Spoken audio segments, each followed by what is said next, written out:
Hi guys, my name's Mackenzie Bryant, and I am going to be talking a little bit about slavery in Kentucky. Um, so, slavery in Kentucky began as early as the first settlements people arrived. So, like the first day of settlement, but it wasn't until 1792 that Kentucky actually became a state. So when it became a state, slavery was protected, and the Constitution is what allowed this.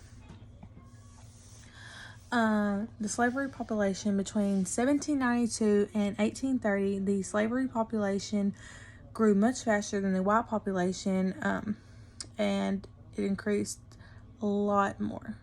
During this time, 24% of the people were slaves, which is actually a good amount of people, probably more than you would think. In 1860, the slavery population decreased, and it was 19.5% of people.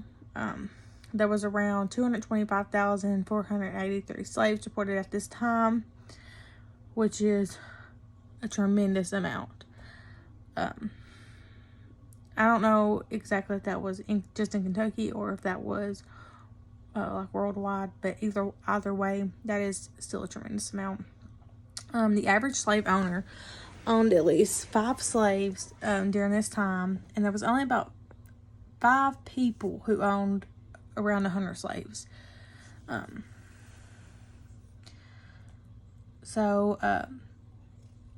Kentucky, like Louisville, Kentucky, and Lexington, Kentucky, were the biggest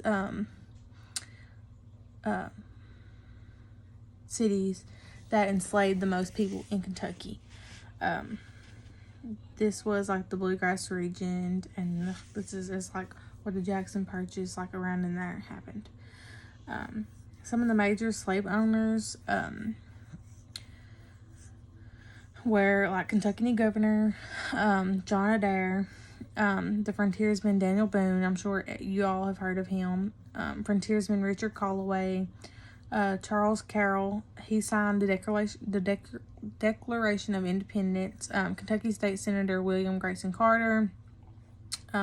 Benjamin Harrison. He was the Virginia legislator who co-authorized Kentucky's first constitution. President Thomas Jefferson, President Andrew Jackson, President James Monroe, and General Samuel Hopkins.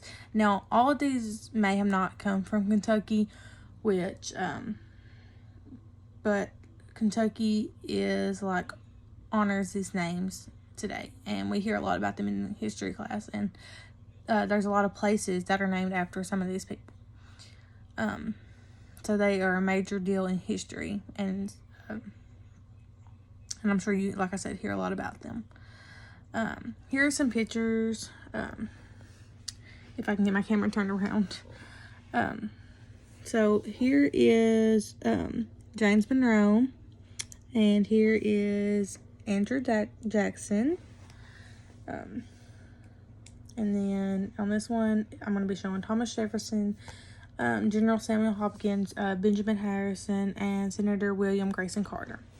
So here is Thomas Jefferson, General Samuel Hopkins, Benjamin Harrison, and Senator William Grayson Carter.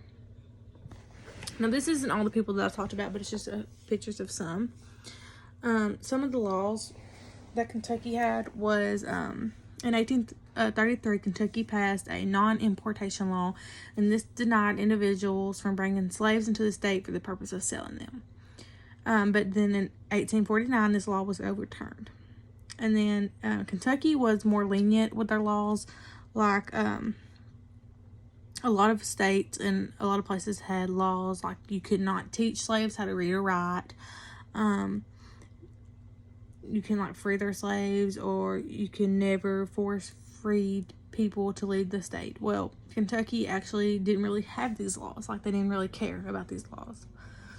And then the Civil War helped speed the end of slavery in Kentucky. African American men who served in the Union Army received their freedoms, as so did their families.